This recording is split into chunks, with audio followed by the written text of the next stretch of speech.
Hey, how's everyone doing? You are listening to another episode of Your Worst Song. I'm sitting here with Mabel. She's staring at me intently. For those who don't know, Mabel is my new cat. I adopted her about a month ago. But yeah. Uh she's looking real cute. I should probably not have her around because then I don't focus. This episode, we have a return of some sort. BBQ Pope, the band, was the subject of the second episode ever of this podcast, and another member of that band, Sean, came on. He was awesome. He was very forthcoming with stories, just a like an enjoyable vibe. In this case, it's the other sort of there are three members of Barbecue Pope, but I would argue Reid is the other sort of major songwriting force. And that's who I had on today, Reid Millar. Reid is also an actor, and we kind of begin talking about that because he's got a pretty cool story. And it's just always fun to talk to somebody who is really in possession of their artistic gifts and excited to talk about them and wants to show them off. So I'm super happy to have Barbecue Pope back, Reid for the first time. I'm Alex Southey, and you are listening to Your Worst Song.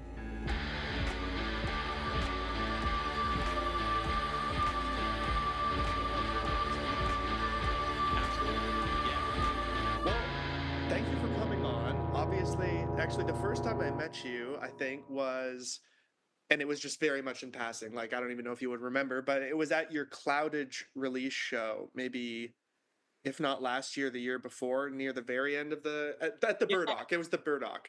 I remember that. Yeah, it was. Okay, Yes, yeah, like a year and a half ago. exactly. And around that time is when I had begun spoken to Sean a little more, so I found out a bit more about barbecue pub and so on.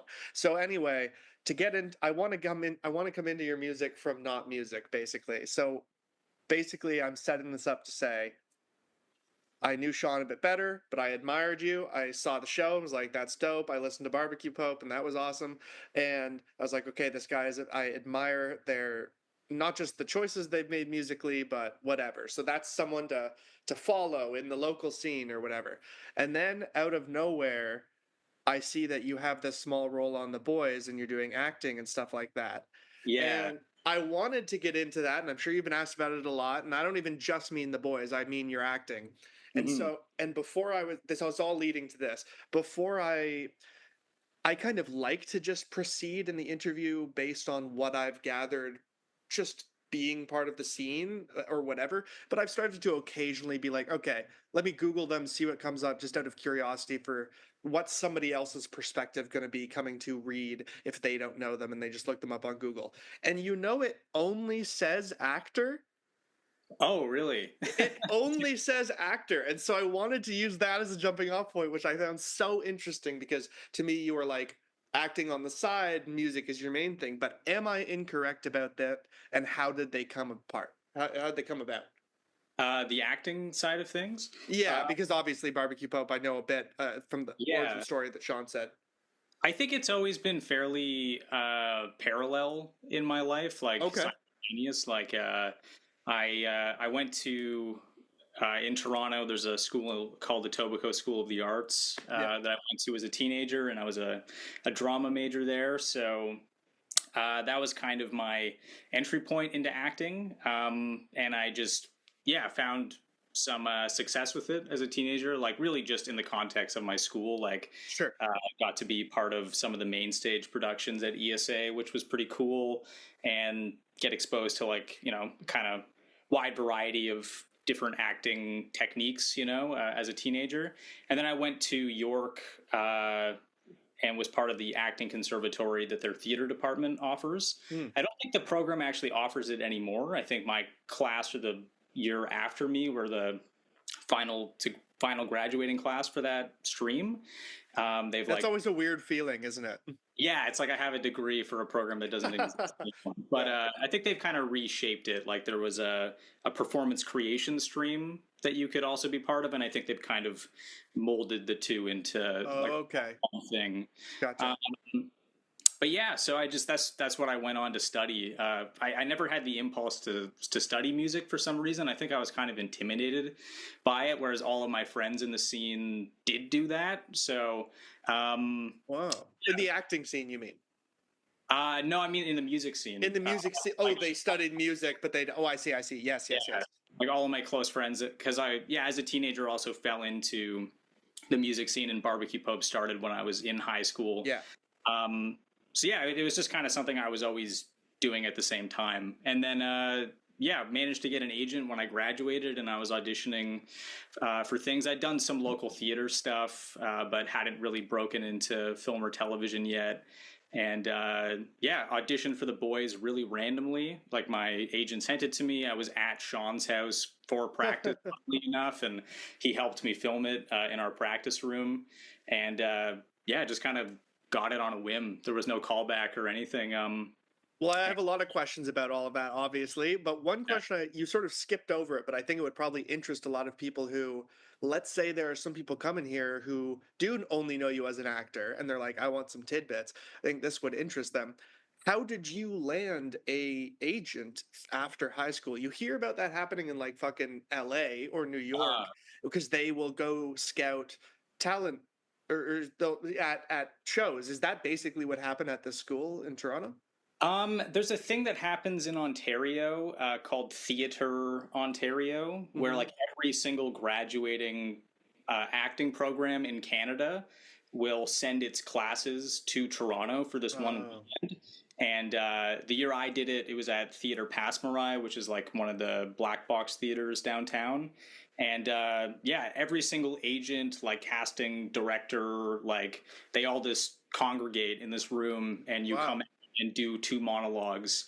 And if they happen to take an interest in you, there is like a gala afterwards. Mhm. So a few kids in my program, that's how they got agents. And then for me, it was more like about a year after graduating, I'd been like emailing people, and my friend Janelle had managed to find a placement, and she made a recommendation for me. Cool. Yeah. I found it was like, yeah, through like making friends with other actors, and like kind of the same way you would get hired in the service industry, just kind of like my friend is a Totally. dishwasher, can they work here, you know? Totally. It was kind of a similar process to that, yeah. Can I ask what two monologues you did? I'm not going to ask you to do the monologues, but I'm curious what they were. Ontario. Yeah, I did a piece from a play called, um, I think it's called Out, and it was like a play about two kids that are starting like a GSA in their high school, What's and a there's GSA? like a gay straight Oh, alliance. oh, yeah, right. And Okay. there's kind of two storylines. Like my character was one of the two kids that's trying to start the GSA. It's him and his friend, and their other friend has recently left the high school because he's been a victim of homophobic bullying. And the other storyline is he's gone to a high school where they have a much more tolerant Hmm. environment, and he's at their GSA, like talking about what happened to him when he was at the school my character goes to. Got it. So I did a monologue where I reveal to the other character, essentially that I was on the soccer team, and the other jocks were kind of the kids that were bullying him, and I'm realizing ways I was kind of complacent. And Ah, um, and then the other monologue I actually adapted from a short story. I wrote a play in my early 20s called Just Pervs, which is based on a short story yeah. called Just Pervs that my friend Jess wrote. And it's all about these four girls that are in high school, and they take on this identity as a collective of being pervs, and they're all bisexual and kind of experimenting with being perverted in this kind of liberatory way. And there's a section from the short story that I turned into a monologue, and I performed it. You know, my Wow. teachers really advised me against it. They were like, "This is like a bad career move." I don't know. I was like kind of I don't know. I think just coming from punk and DIY, I was like, "Fuck it!" Like I'm just gonna Yeah. hunt, and you know, maybe I'm a little wiser now, but it was cool. The character is like basically going to a bar in search of someone to have like a drunken hookup with, and um, yeah, their life is just kind of falling apart. It was funny because I was like very queer in one monologue, and then like Right. sort of like coming to terms with internalized homophobia and the other. My teachers were also like, "This is kind of confusing," and I was like, Yeah. "It's being bi." But anyways, you know, No, no, no, absolutely. And honestly, I think no, I get it. It's a choice, and I see why your teachers wanted you to do something less uh notably choice like, and that's a very much like that choice. We're going to stack these two opposites but about the same um, subject next to each other, right? Quickly, and maybe I'm putting my foot in my mouth by guessing what the genre of that short story was about the just pervs. hmm. Was it dramedy? Was it comedy with commentary? Was it dramatic?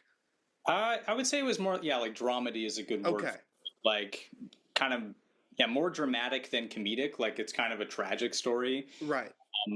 like a coming of age tale. But I tried to make it funny. Yeah, you know. There's some levity even in dramas. There's comedy in life, yeah, sure. Okay, okay, I understand. Wow, okay, so that's pretty interesting. And then, okay, yeah, and getting up to the boys. I don't think you said who the character is, but it's a Yeah, memorable character. So it is. walk me through the audition of what that was like for that character. Which is his name? The Gimp? Is it just the Gimp? I think, yeah, officially his name is Ladio, Oh, Laddio. In the boys comic book universe, he's actually much more prevalent.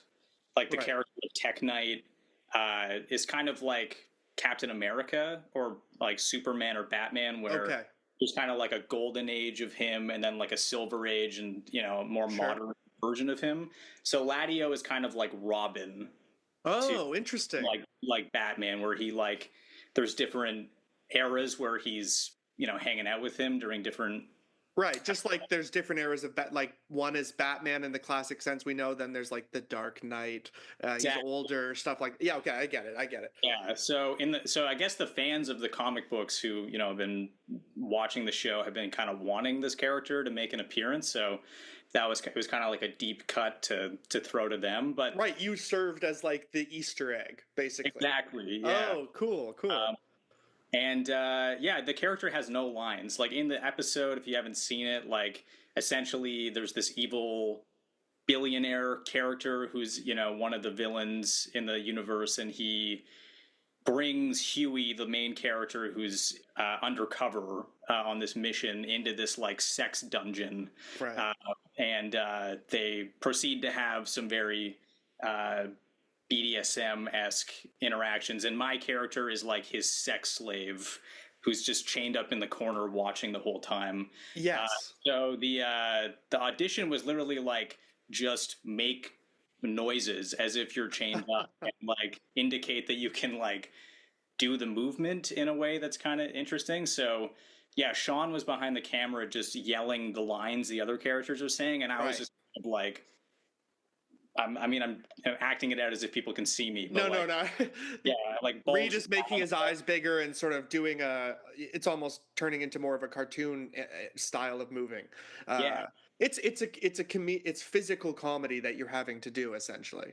yeah. What so that's so interesting. What do you think it was about your way of doing it that landed you? Obviously, so much about auditioning is just like, I don't know, something about them as well as they did a good job. So maybe it's something as simple as that, but is there any notable choice that you feel like you made that was Um, Maybe like I feel like my eyes were really big. Like people I that remember that. Like I yeah. remember that character not knowing it was you, but remember the eye acting. So there you go. So I think that because in the actual filming, like I'm wearing like a full Full gimp. body. Yeah, The exactly. only Yeah. thing you can really see to communicate anything is my eyes. So I Yeah. think that was part of it. And I've actually met people who I revealed that was me doing it. Like they don't know that it was me, and Yeah. they're like, "Oh shit!" Like I see it. eyes were crazy in that scene. Wow. So I think, and yeah. Anyways, no one really told me why I got it, but I would, based on Sure. audience reaction, I would estimate The that. eyes. And Yeah, yeah, yeah. No, nice. That makes sense. Okay, last question about that. Then we'll actually get to music. Don't worry. Out of curiosity, what did you put on? Like, did you do anything to your mouth? Did you, hold your fist in your mouth, try and make muffle noises, or was it purely just acting? It's For the like you, well, yeah, for the role, for the audition, because like you said, when you're actually in the show, everything is covered up beside your eyes. So how did you approximate that? I think I just kind of like grit my teeth and blew my cheeks out, and Okay, yeah, like went like yeah, you know right. many times. But they actually gagged me on set and had a mic on me, so I was like making the noises through like a ball gag. Oh, wow. Contributed to the actual capturing of the scene. Yeah, But exactly. yeah, like kind of that noise I made, I is basically what I did in the scene. So they must have liked that too. I For guess. sure. Yeah. No, that's funny though. That's like we want you to act like you have a ball gag in your mouth, but we're also actually going to gag you with a ball. So, Yeah, uh, I mean that's basically like self-taping these days is so funny for that reason because they're basically like do the scene as if it's exactly real, but don't use any props and don't yeah. make it real. You know, it's like such. Exactly. No, I know. I'm doing the littlest bit of auditioning for commercial acting, and it's not the same thing, but it's similar when you just have to do a home videotape, and it's like, is this how I would open a door? There's no door here. What am I doing? Is this too high? Yeah, exactly. Okay, but getting back to so music was always this other current that was going, and uh, I guess I feel like to my outside view, it seems as though there were sort of two like real uh what's the best word for it? Like wind beneath your wings. It happened twice, and more recently it's happened, and then there was a time like 6 years ago or 7 years ago or whatever. So why the am I correct about that? Why the long period with less action? And For the why band, you yeah, and why more now? Why, like, we can get into the music that's coming out now, but yeah, Yeah, I think like Barbecue Pope started when I was 16. yeah, We played our first show like the end of my year of grade 11 and managed to be a band like all the way through to the end of my university which is degree. insane. That's a Yeah, feat that that's most bands never make it through. Yeah. and I think it was really just that like we put out our first record locally and Hmm. I think like not to sound cocky or anything, but I think people liked it. They're like, No, it was no, it did really well. I yeah, told there were people I told that I was interviewing Sean, and later that I was going to interview you, and they were people who were like, I remember being in high school a little younger than those guys and being like obsessed with them when they first came. Like you're right, it definitely seems to have had a big impact on the local scene. yeah. For whatever reason, it yeah. Like I remember the release show for that LP. Like we sold out the Smiling Buddha, which Hmm. is like obviously a bit of a ill-fated venue, but it was like a decent sized room and stuff. And then I don't know. From there, we just kind of plateaued eventually. Like Well, it's we hard to sustain such yeah immediate fission, you know? we put out a bunch of singles and EPs that record came out when I first started college, and then we continued to put something out at least once a year until I graduated. But my program was like fairly demanding with it being an acting program. Like when I Mhm. was 21, like I would be on campus from like 8 a.m. until 10 p.m. So just like finding the time to write songs, Oh like yeah. actually play shows was a lot harder. And then also Sean and Duncan were just also in fadeaways, and Yeah. it was like a long period of time where both bands were, pretty lateral, like unilateral in terms of like our positionality in Yeah. a scene, or and then they got picked up by an agency and Hmm. just kind of entered a different kind of level of the industry, and I think just that required a lot of their focus too. Um, so yeah, that was kind of why we took a bit of a break. But in terms of coming back, I don't know. Like what you said earlier, like meeting people who are younger than me. Like I think there's a lot of new bands like propping up around Ontario, and we've been playing lots of shows since ending our hiatus. And I keep meeting people who are like 22, and they're like, oh, like I like, knew you guys when I was like 16, and That I'm is like, exactly you the know, age of the people that came up to me and said that. so it's like, I don't know. And also I just think there's a lot of positive energy around music right now. So there's just kind of like, I think locally the scene we were part of like kind of hit a weird plateau as well. In a sense, like bands breaking up, venues shutting down, um, and I just think there's a pretty good infrastructure right now, so it's kind of just like a good time to come back and be part of things. I don't know if that answers your question, No, but it does. It does answer my question, but I want to press you for more because I'm prone to being more dire than happy about the scene and the state of it. So why do you think it's a good thing? Or I'm sure that you agree there are things that could be better or whatever, but yeah. why do you have this more positive outlook now? What is it? Um, yeah, I think like I feel like when I was a teenager, like I would like there's always been people from other towns around Ontario that are like doing cool things. Like there's always been pockets of awesome stuff happening, but I feel like generally I would meet like me, Sean, and Duncan all grew up in Toronto. So I think Hmm. as teenagers we had like a fairly sheltered understanding of like Toronto as an epicenter. Like Ah. I think to us we were like, yeah, like being from Toronto is like fucking sick, and like we meet like other people like from other towns, they just be like, I fucking hate my town. Like I just can't wait to get to Toronto for Right. college.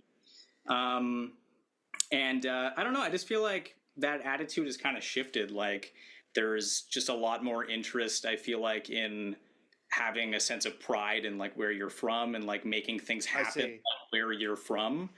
And so I think like that's like cool to see, Okay, and I see. So, like from a community building, community oriented way, absolutely. That's a good point, and I think it must partially have stemmed from the fucking great flood of the pandemic, and then it's us slowly coming out of it and going, okay, let's pick up the pieces.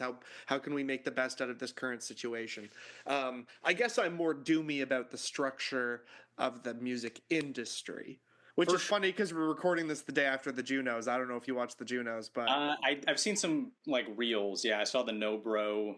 exactly, me too. I did not watch it, but I saw the clips the next day and stuff. Um, that which made me feel weird because it's like a weird mix of like pride. Hey, cool that we're celebrating Canadian industry, but then it just reminds you of the things that are bad about it. Uh, how did are you on a label right now? Is BBQ Pope on a label? Forgive me for not knowing that. We are not. Yeah, we've never been on a label actually. Like So what's I the think deal with that? that also might be part of my optimism is I've just Okay. never been like ate up and shit out by that stuff. Yeah, yeah. A lot of my friends have, and so like I know the horror stories, Sure. from talking to them about their experiences, but I think that was also kind of part of the plateau, like we just a lot of our friends got signed or started, having more of an infrastructure, and that just never happened to us. We just were independent, and always were a DIY band. And I think now that we're older, we're just like that much better at doing that. Like I I totally know what you mean. yeah, from my theater career, like I learned how to write grants, like I know how to maintain a budget. Got better at like booking tours, just all that stuff. Like you just kind of gain life skills. Um, and it's easy to burn out from that stuff. And I think that kind of happened to us when we were younger. Just like, okay, this isn't working out. Like we don't have any money. Don't Totally. don't know how to set up a tour. But I just feel more positive about those things. And I think that kind of like network community building stuff has been a great, awesome part of that. Like, Yeah. you know, having No, friends in Kitchener, Brampton, Brantford, exactly. Hamilton, just to reach out to and stuff. No, that makes sense, and also like, yeah, it's tedious to do it yourself, and it's kind of frustrating sometimes. But over time, you're like a snowman. You're picking up things more and more and more, and like I don't know. It's the classic thing of like teach a man to fish or give a man to fish, and it's like teaching a man to fish is better for them in the long run, but it actually takes a fucking long amount of time to get good at fishing. That's what people forget in that little phrase. And so yeah, no, it makes sense. Okay, but what I want to get back to is how fucking weird does it feel to have people come up to you and almost speak to you like because there was this break in major activity in BBQ Pope. It I don't know, just me hearing you say it, I would feel a little odd if I had people come up to me and speak to me almost like I was like an act coming back out of a hiatus or retirement, but you're only fucking like 28. Yeah, I'm 26. I'm not 20 even. Okay, you're 26, you expect that from like a 46-year-old in an interview, frankly. Yeah. It does feel kind of funny, like Yeah. I try to just take it as like a positive thing, and not And like. I didn't mean it as a negative question. I just think it's an odd position, so I was curious. For sure. I think like I've definitely been in the position where I feel like people when they're really green, like, and I was really guilty of this when I was younger. Like, I was a total fucking punisher, like when I first met like the guys in Goodbye Honolulu, like I just latched onto those Oh, I guys. see. Yeah. They were like, that much older than me, kind of that like 3 or 4 year age gap that I'm describing. Um, so it's like I know where it comes from, but I feel like people just kind of like expecting something from you, or like thinking that you like are more than you are, when it's like Yeah.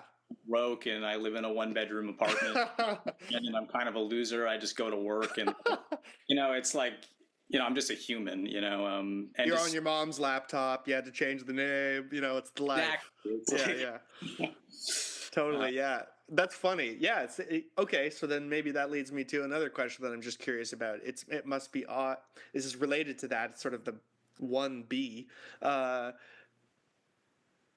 I guess you're sort of speaking about the fact that you have a local reputation and how you feel about it internally versus how other people see you based on that reputation. Uh is that yeah, I don't know, I guess what I want to ask, I guess I just find that to be a really interesting thing because mm-hmm. it's not like Brad Pitt fame, but it's a weird fame that precedes you in certain.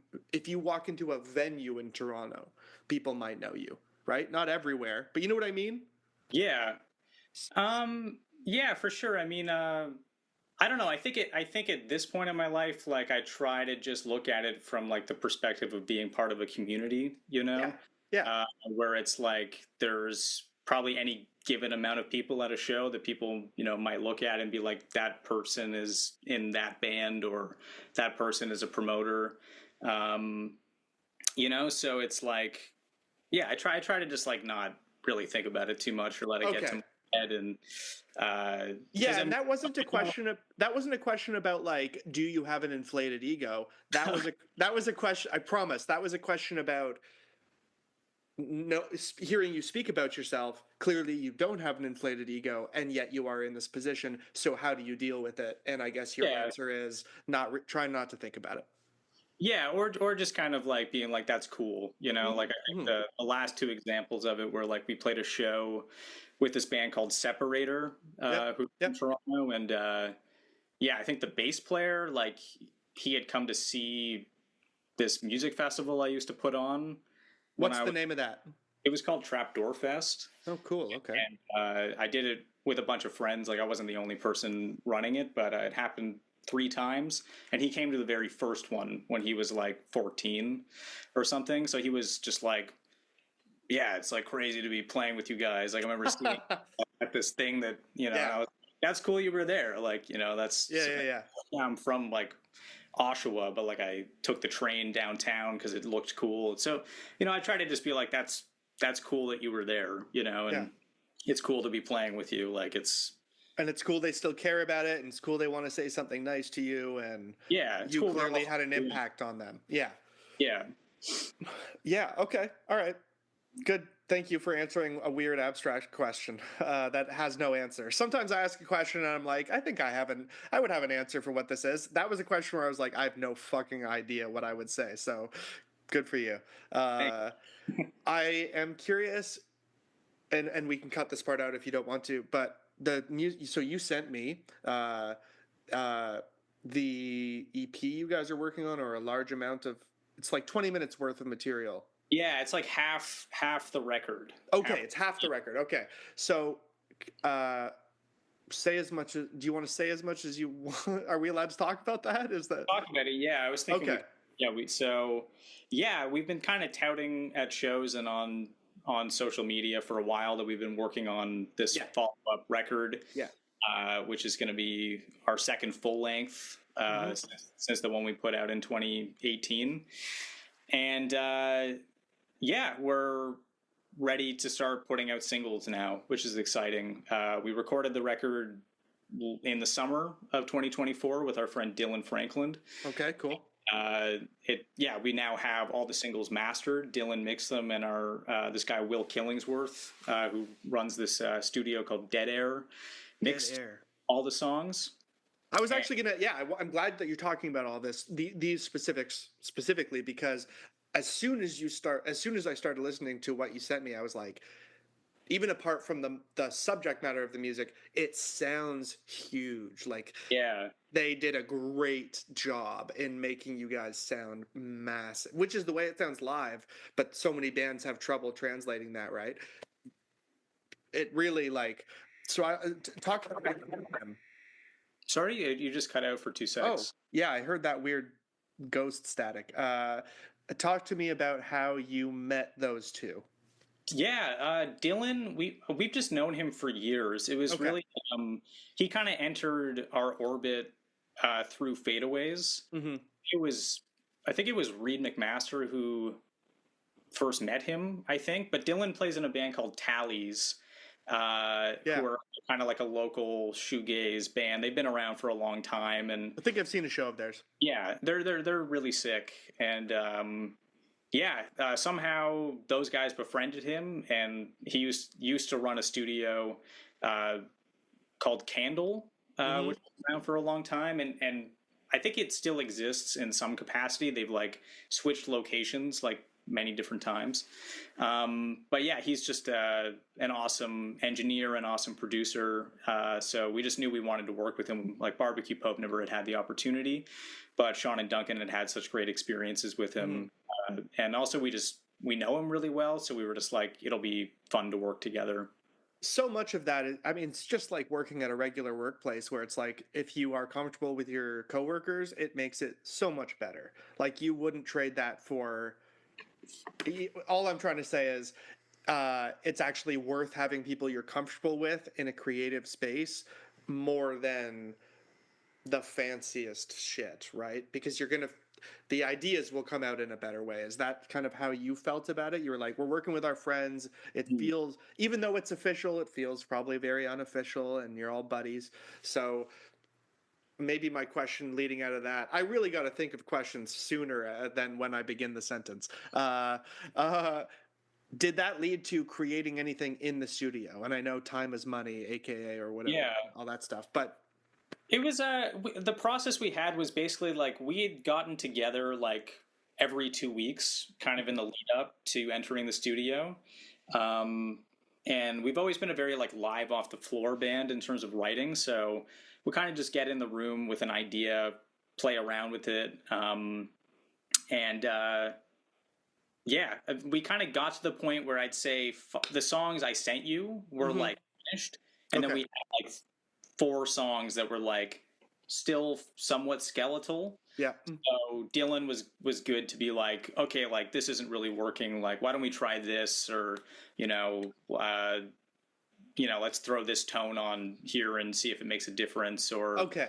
little things like that. I'd say Yeah. when we finally got to the vocals, that was where the trying things in studio entered the picture more than anything. Really, really. So tell me about that, because I feel like if somebody listens to your band, the first thing, your vocals are great, but the first thing people are going to notice is the sound of the guitars, probably, and the Yeah, genre of it, right? So tell me about why. All I mean by that is sometimes the vocals aren't the focal point of that kind of band or genre. So yeah. why did they spark creativity? Not I to sound think like like for Marie for Kondo. Dylan, I think it's like a big part of his practice. Like Yeah. He's like the guy that records all of Damien from Fucked Up's vocals. Mm. Like they'll get in the studio together and like just do one-on-one sessions. So he just has a lot of experience, like specifically being focused on that. Okay. So yeah, he was just good at kind of being like, this sounds uninspired, or this melody is kind of boring, or it's, you know. So he would he use those words? Dylan is very honest. Okay. So that's why it was good to have him around. Like, he's our friend. Oh, absolutely, yeah. Around him, but like he was a good critical ear, just to be like, you know, this is not fucking working, and you can't have yes men around that stuff. Like, you really got to have a friend who's going to be, hopefully have some tact, but tell you this is uninspired, or it's not up to the standards that they know you guys can achieve, right? Totally. And then Sean did some one-on-one guitar sessions with him as well. So he, you know, if he was here, he might, you know, be able to speak to that a little bit more. I wasn't present for that. Sure. Yeah. I'm sure that they had some similar conversations, you know, to some degree. Okay. Yeah, there's a song that I wasn't able to send you, but like I do like almost kind of like a David Bowie register thing. You know. So does that mean lower and almost more kind of like golden? I can't even. I love David Bowie, but it's a little bit like that. I think people will be surprised to hear some of the stuff, but in a cool, not a radical departure or anything. No. Cool. Okay. My last question. Slightly abstract question, because I'm still struggling with it. Or this is the question, do you struggle with your identity like we began with actor, musician, or are you like totally comfortable with the multi-hyphenate, whatever, I'm both 50-50-ish, I feel happy about it? Yeah, I would say I do struggle with it for sure. You do? I think it's been hard to integrate the two things into like a cohesive... Yeah, like when I was a teenager, like I feel like I found much more community from music, but like much more like kind of structure from acting. Like it was much more like part of my education. But ESA, my high school, was kind of funny. Like the kids I hung out with, like, were all very multidisciplinary and like multi-interest oriented. Right. When it came to being like they're like a creative person. It's not just acting. They're going to paint, or they're going to dance, or whatever. Yeah. Yeah. Everybody was like keeping sketchbooks, like writing poetry. Like you have a appreciation for cinema and like pretend to understand visual art and you know, Godard, and I'm wearing a beret and Breathless and all of that. Very much that vibe. Yeah. So I think I got to university and kind of thought that my university program, because it was a theater program, would be like that, but it, you know, of course, was just people who were interested in theater, which makes total sense. But, it does.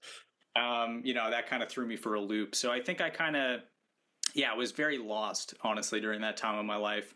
And they still feel fairly separate, you know? I was going to say 26 years old is a time, if I look back, I'm 32, or I'm about to be 32, but fuck my life. I'm just, you know, hedging my bets and already saying 32 because I just need to get used to it. 26, I feel like late 20s is that's not even an easy time for somebody with their identity, even if they're not even in the arts, even if they're in an office or whatever else. So now, compared to that, do you feel better, or you still struggle with it? I feel better now. Because you have more success in both, which is really interesting. And has that made you feel more comfortable than when you were, let's just say, generally more struggling in both when you're starting out?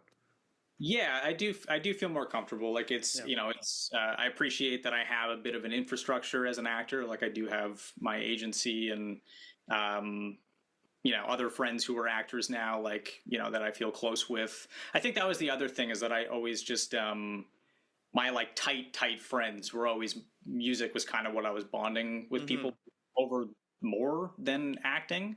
Like it just felt like much more of like an all-encompassing sort of ethos, you know, like just DIY as a kind of approach to art and life, and, you know, kind of translating that into acting, you know, which is much because it was always so institutional, like, under the Yeah. guy high school or college, and also very much like prepping you to just enter an industry, it like kind of finding my ability to bring that into it, like, I felt pretty frustrated about that stuff. But I don't really care about that anymore as much. Like, I can be much more autonomous and like self-oriented as a musician, and I'm okay with acting kind of being more of a, I guess, profession. It's still an artistic pursuit, No, but no, of course. doesn't have to be as much of a lifestyle, I guess. Interesting. I said that was my last question, but you made me think about this. I feel like one of the most frustrating things about being a musician is there is no obvious ladder to climb. You don't know what the steps are or where they are. It seems as though the way you're speaking about it, acting, it's a little clearer. It's not like working in an office where you go, well, I know what the next step is because that's my boss. But acting, you have an agent, you know what the process is like. Maybe you learned a little bit more about the industry because you went to school for it. Do you feel like the path to success, air quotes, is clearer in acting than you could still fail along that path, but you know what the path is versus music? I feel like it's honestly the other way around, funnily. Really? No, no. Okay, please. Yeah, explain. Like, yeah, with acting, like, it's a very strange time. If Okay. you might identify with this because you mentioned that you also audition, but Yeah. like a majority of auditioning is self tapes. So you essentially like find the time inside of your own home, Mm-hmm. to film this thing, and then you submit it into like the ether, and like 1 out of 100 you might hear Sure. back. So it's like it can feel very lonely in Okay, a I weird. see. But with with music, I don't know. Like, maybe this is just because I've been doing it for a long time, and I have like a solid crew of people that I like, with Sean and Duncan Yeah. doing it with forever. Like, I don't know. I just feel like a lot more agency, Okay. over life. Like, it's like, okay, we just did a tour. Now we have to do another one in 4 months. So let's start working on that. And, we've been making this record. It's like, okay, now we have to make the album art. Like, the steps feel almost kind of more Interesting. laid out to me as a person, where it's like having a project to be working on Yep. feels a lot more easily attainable. Whereas acting is Uh, kind of like, sure, I can audition for things, sure, I can take a class, sure, I can, those things are clear to me, but it's like, but you have to wait to be plucked essentially after yeah, that like point. actually making something happen feels a lot less attainable. I see. Okay, that makes a lot of sense. You convinced me. I now feel the other way. Yeah, good for you. Yeah, you're right. Auditioning self-tape and all that is just, it's tough to get your own energy up and stuff too. It's bizarre. Um, Fuck my life. I have not got to the main questions yet, but so let's get to those. First question is, what do you think is your favorite Barbecue Pope show? Favorite BBQ Pope show? Yeah. Um, yeah, I mean, if you had asked me before our hiatus, I think I Mhm. would probably say we played a show in like 2016, I want to say, that was called Rochella. Oh, Uh, okay. and it was put on by the guys in Goodbye Honolulu, Yeah. um, under the guise of this collective that they were running at the time. And it was us, Pins and Needles, which was like Deanna Petkoff and Oh, Nastasia cool. Kemp, and uh, a bunch of their friends, like, all had this band as teenagers. Um, Have you guys all known each other since you were teenagers? yeah, we all kind of like fell in line. Like, Sabrina, who also was in Pins and Needles, went to Rosedale, so she like Okay. hanging out, around Sean and Duncan. You're all Toronto kids running around. Exactly, Okay, yeah. I see. So by the time we were 17, like, we all had met each other and Gotcha. stuff. Gotcha. And I went to high school with Nastasia. She was in the year above me at ESA and stuff. Gotcha. Anyway, sorry to cut you off. Yeah, yeah. But yeah, it was them, us, Fadeaways, Luna Lee, Yep. and James Switzer played a show. They had like this weird side project thing, I think, called Love Lagoon, if my memory. They Okay. played, and then Goodbye headlined, and I don't know. It was just fucking sick. Like it kind of felt like every kid that we'd met at that point who was into music and excited about that garage wave that was kind of happening at the time came out. So it just in terms of like a community moment, it felt like very profound and kind of like era defining, at least in my own life, the era of my own existence at that time. Yeah. Um, but I'd say in recent memory, the first show that we played coming back from our hiatus was a lovely moment. Which one Um, was that? Where was that? we played at the Baby G. Sean set it up. They were doing on Sundays. Oh, Happy Sundays. I Yeah, absolutely went to see that. yeah. So that was we were lucky enough to do that. Our friend Abby and our friend Nikki, they both opened for us with their solo projects. And just a lot of people came out of the woodwork, like just, people I hadn't seen since high school, people I hadn't seen since before COVID that I would see at shows more frequently. So that was just also like kind of like a nice community oriented night, like in just a affirming moment, Yeah. just and also we were like super tight. Like, I don't know, like we'd had less tight moments in our first 6 years, but I think just we came back as better players and better performers and stuff, and it was a fun show. I'm actually glad that you said that. Not because you guys aren't tight in general, I'm sure, but something to note, I think, about your music is maybe people hearing that maybe they haven't heard you and this is their first introduction and the way we're speaking about it, just so people know, it's sort of like a garage rock meets a bit of punk rock meets a bit of pop punk rock, arguably. Yeah, And the one thing I would note about your band, though, is all of those genres tend to lean simple. That doesn't mean bad, but just simple construction.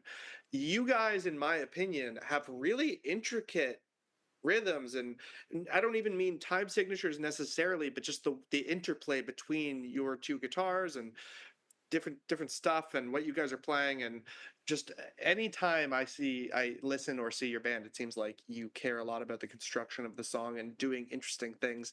Is that the case? Have you guys do is that at the front of your minds when you write these yeah, songs? absolutely. Yeah, we definitely care a lot about dynamics, which I think I remember I listened to Sean's episode before Yeah. coming on, and I think he was talking about that too. Like, but I think we kind of try to treat each instrument like it's its own lead instrument in a Right. kind of funny way, because we don't Totally. have a rhythm guitar player. It's just Sean It's is our only guitar player, and I play bass. yes.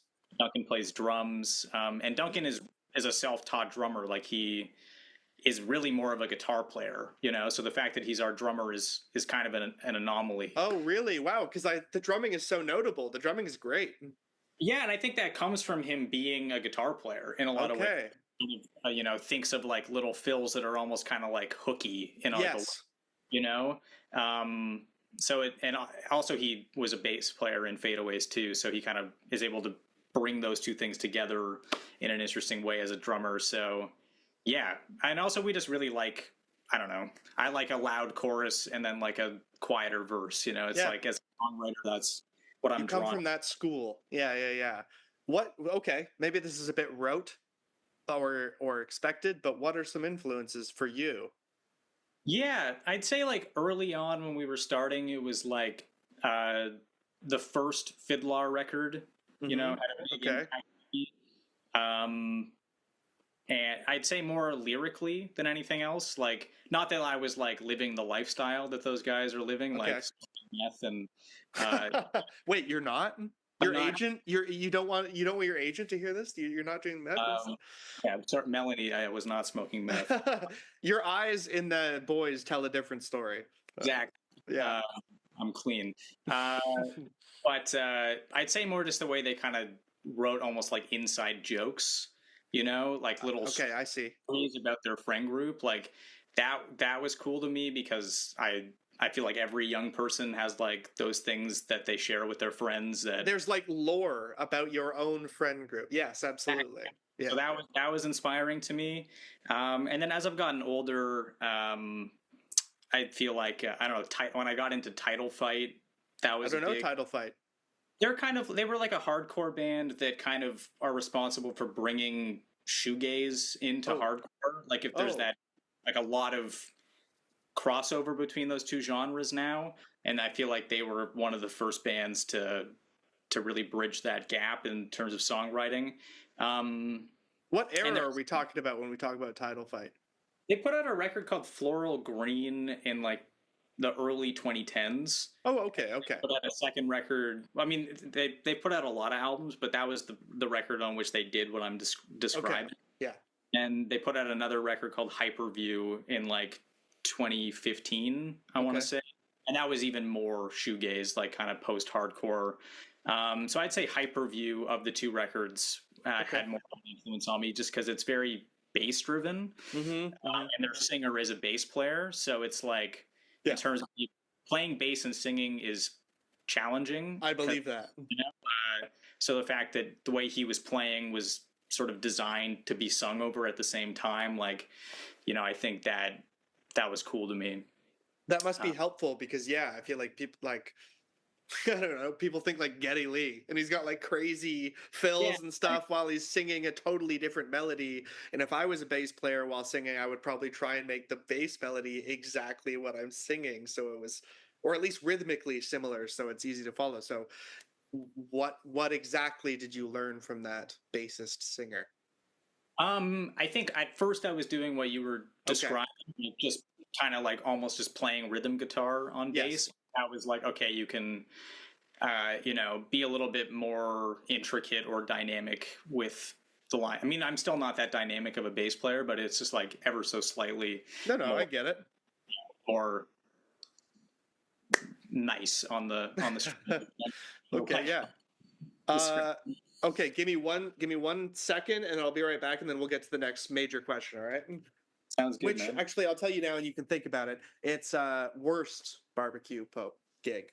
Okay.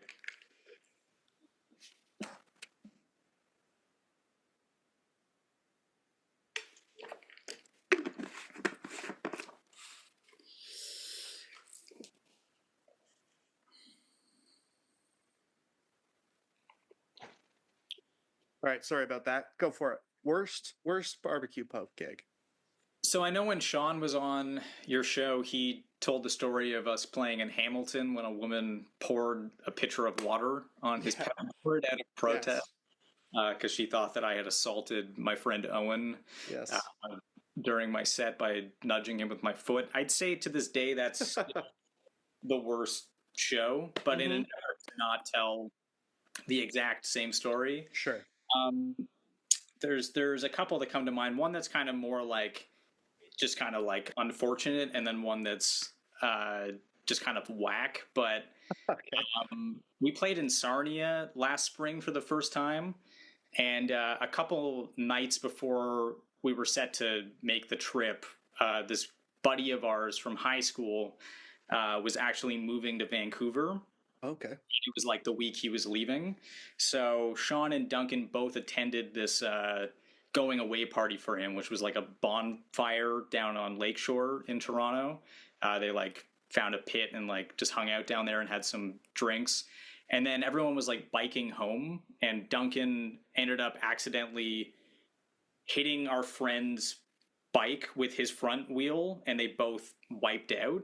And Hmm. he like landed on his wrist, and this came like 2 days before we're supposed to go play this show.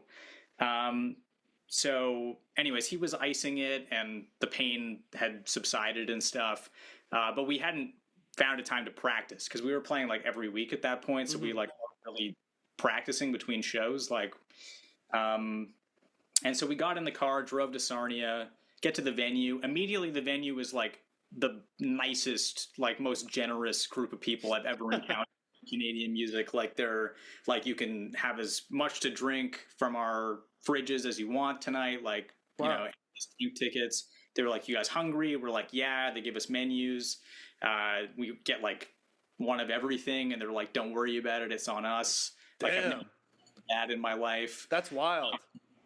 and stuff. And then the opening band, like they show up for load in, and they're like, we live around the corner, like come hang out at our house. So we go to their house, and we're like hanging out. They're like giving us beer, like we're playing with their cats. Like it's just a really lovely like evening and stuff. And we go back and watch their set, and then we get on to do our thing, and we play our first song, and we finish, and I turn and look at Duncan, and he's just like keeled over his wrist, and he's like making the most like agitated, distressed face I've ever seen him make. And he's just like, guys, like, fuck, like I'm in so much pain after that I was not expecting to be in, and I don't think we can play. And I was like, I'd never experienced having to, like, as the front person, I'm like, okay, like I got to do something. So I just like turn to the audience, and I'm like, I'm sorry guys, like our drummer is hurt and we can't play. Our drummer has fallen and he can't get up. Yeah. Wow. And there's this guy like 2 feet away from me, and he's just like, I don't believe you. Oh my God. And I was so like, unsure of what to do. I was just like, I don't fucking believe you, man. Yeah, exactly. You want an x-ray? Jeez. Yeah, so now I'm like, okay, like I don't know what we're supposed to do. Like, so we got off, we waited like 10 minutes. They put the PA music back on, and then Duncan was like, okay, let's just play our softest songs. Yeah. So we got up, and we would do one song and look at him, and he would kind of nod that he was okay to do another. I think we managed to play like 6 songs. And then we were like, okay, we played 7 tunes, and then they gave us like $300. It was like, so it was just like not a bad show in terms of how they treated us, but just like unprecedented. Like had never experienced dealing with injury on that level or anything. And okay, yeah. And like audiences like, being hostile in that way. So that was a rougher show, Okay, yeah, that's also just like being worried about Duncan, like, fuck, is my friend okay? And yeah, exactly. And also, it's just a lot of pressure coming from different perspectives, I feel like. Wow. No, that's fair. That's a good answer. And also thank you for giving me one outside of what was already given, even though definitely the one that Sean told is, that's rough. Okay. So what do you think this is 3, what do you think is BBQ Pope's best song? Best song? Yes, best. Shoot. I think there's a song on the record coming out that we wrote called Where the Streets Meet the Skyline. Okay. It's not going to be a single, but we've been playing it live, so if people have been coming to see us, they've heard it. So I think it's okay to talk about. Sure, yeah. Yeah, I think just like in terms of the meshing of styles that you were kind of alluding to earlier, I think it's like a great example of that in our songwriting. Like kind of like it kind of brings the psych style that we were kind of playing when we were younger back into the fray. Like we haven't really been writing that type of music in a while, but it kind of mixes it with the indie kind of post-punk that we've been playing with in more recent history. It just has this like crazy sick breakdown. I don't know. It's just like a really fun song to play live. If we've had a shitty set and we play it last, like people seem to forget the rest of it. That was cool. So that's funny. And lyrically, I feel pretty proud of it. Like it's a little more abstract, but like in kind of a atmospheric in a cool way, which I feel like it's harder to achieve in a way that's not just whack or bizarre. And where the words are kind of meaningless. Like you want to string them together in a way that achieves an overall picture, even if when you look at them individually it seems as though it's abstract. Is that kind of what you're talking about? Yeah, for sure. Yeah, no, I get what you mean. We haven't really talked about your lyrics too much, but I'm curious maybe if your lyrics have changed over time. You're obviously, like you just said, you just sort of implied a lot of what you've done is a little bit more literal, a little bit more realist compared to the more abstract stuff that you tried on this song. But just in general, has your style of writing changed? Yeah, I think it has changed a little bit. Like, I'm trying to just think of how. What Yeah, about even less words, more words? Like some people begin to go in one direction or the other. I think it's gotten a little bit wordier for sure. Mm-hmm. I think what's different is I used to just write songs about like anything and everything. Uh-huh. Um, so they were I think they were just like a little bit more direct and like a little more raw and like emotionally kind of unintelligent Okay. in a certain way. But I think I try to bring a bit more of a maturity and a bit more of a critical eye to what I'm writing these days. Like just write songs that like mean something, you know. Whereas before it was you're filling in the space with Yeah, there was a lot more humor when I was yes. like a song like "All My Friends Smoke Cigarettes" or "Star-Crossed Stoners" or "I Want a Soda." Like, you know, they Yeah. were. I mean, like I think there is like kind of like you can kind of see what I'm describing through a song like "All My Friends Smoke Cigarettes." Like, there's kind of like the humor is a little bit tongue in cheek, you know. Yeah. So it's like, you know, kind of that's better art than "I Want a Soda," which is literally just a song about wanting a soda. But yeah, I'd say it's less funny. I'm Yeah, curious. I'm curious if you feel so. The context for this question is the episode that just came out today is with Kenny from Little Kid, a great band. And when I spoke to them, they said that when they first started writing music, especially in high school, obviously you're 26, so but whatever. I think you can relate to this. They said they sort of wrote funny songs, and they wrote them because you don't need to be you're not putting yourself out there as much when you're just making a joke. And was that part of the thought process as well when you were writing that stuff when you were younger? Like, if I just write "I Want a Soda" and it's just about that, yes, it's funny. Yes, it can be a cool song, but there's a bit of a hiding in your shell because you're not talking about something super real or you're not out on a limb. yeah, yeah. I can relate to that. Like, our very first show is kind of the origin story of the band, which I think kind of summarizes what you're describing, where Sean and I got together on a Wednesday, and I had written 5 lyric skeletons. Yeah. And I was like, I want to do a band. You know, Sean and I had played music together prior, but hadn't for about a year. And I was like, I have a name. It's going to be BBQ Pope, which is a Butthole Surfer song. And Uh-huh.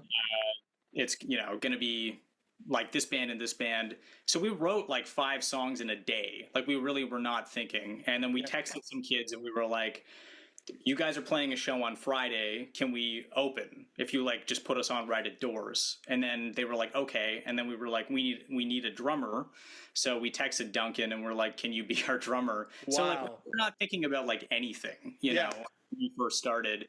And my intention with that show was to get it shut down by being so like obnoxious and like, you know, punk and angry, but also like everyone would love me for it. Like, it was so teenaged in my thinking, Yes. you know.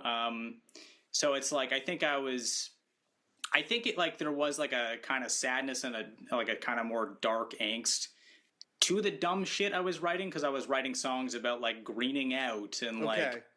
you know, shit like that, which to me was just a funny joke, because every weekend one kid in my friend group would smoke too much pot and like, you know, Of throw course. up there. Yes. But that's also like kind of darked out when you look back on it as an adult and shit. So it's like, yeah, maybe in some ways I was hiding, and then I think I was like too willing to be vulnerable, and now I'm kind of like I don't need to be quite so. For sure.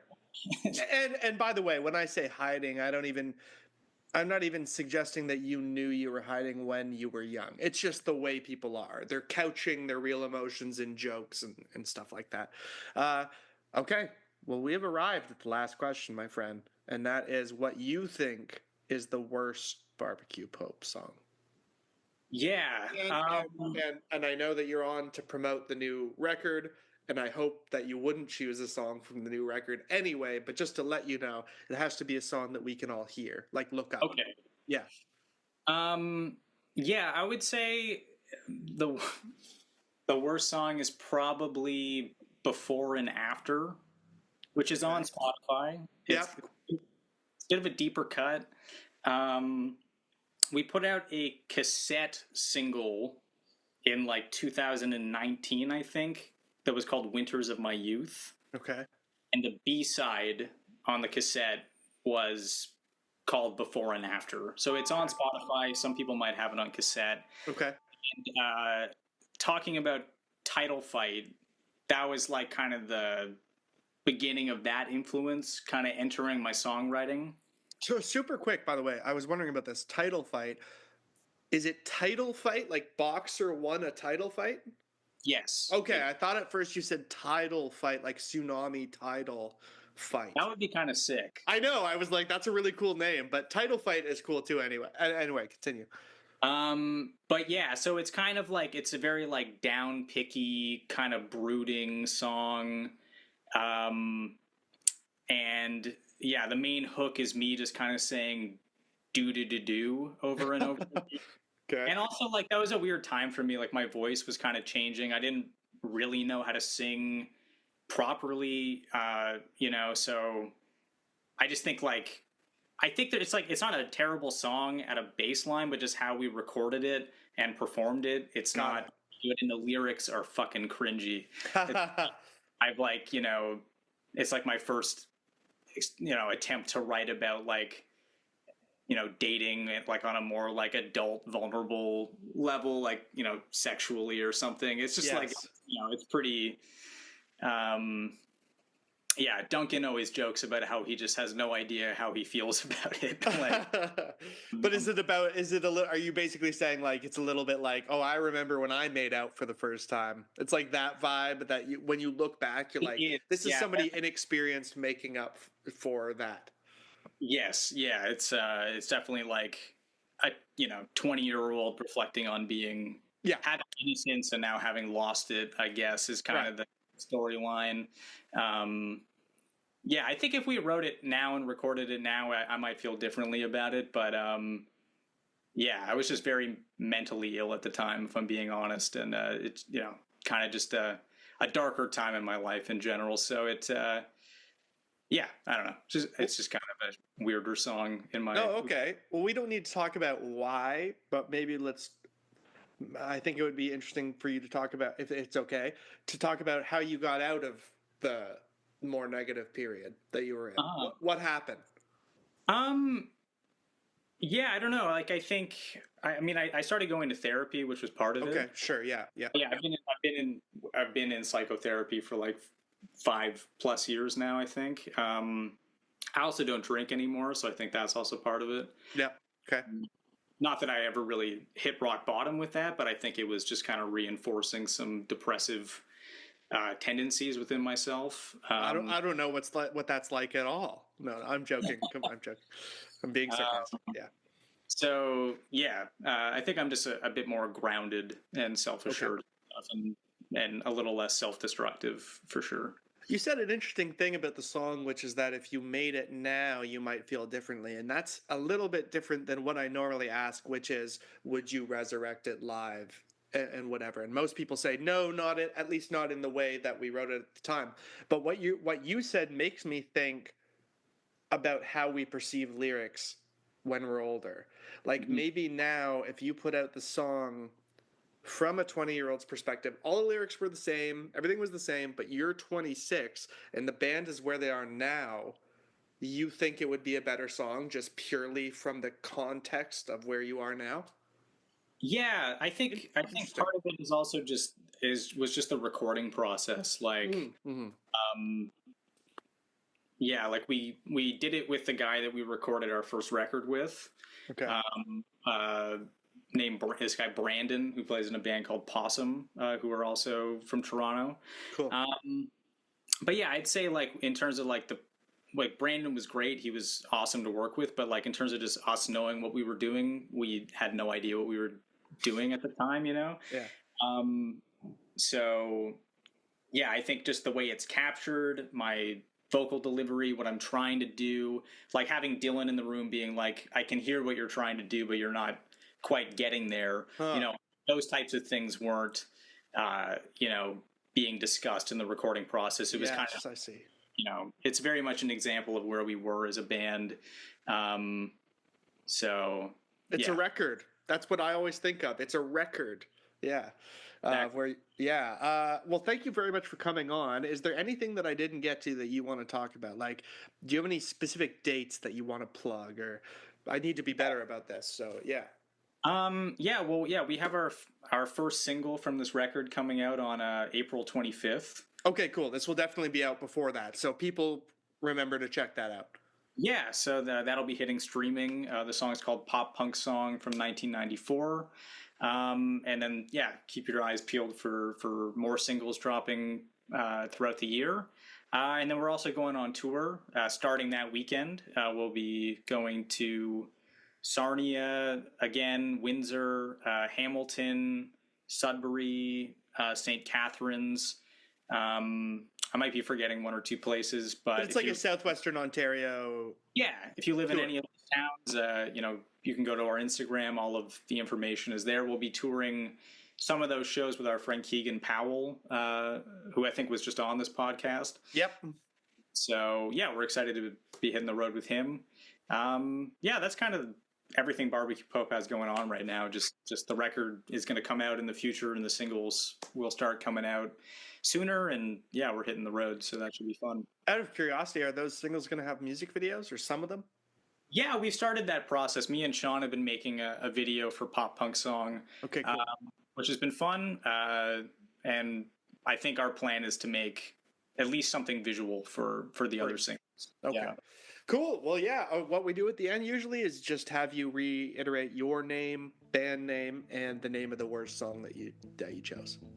So go for it. Yeah, my name's Reid Millar. I play in BBQ Pope, and the worst song that we've ever written is Before and After.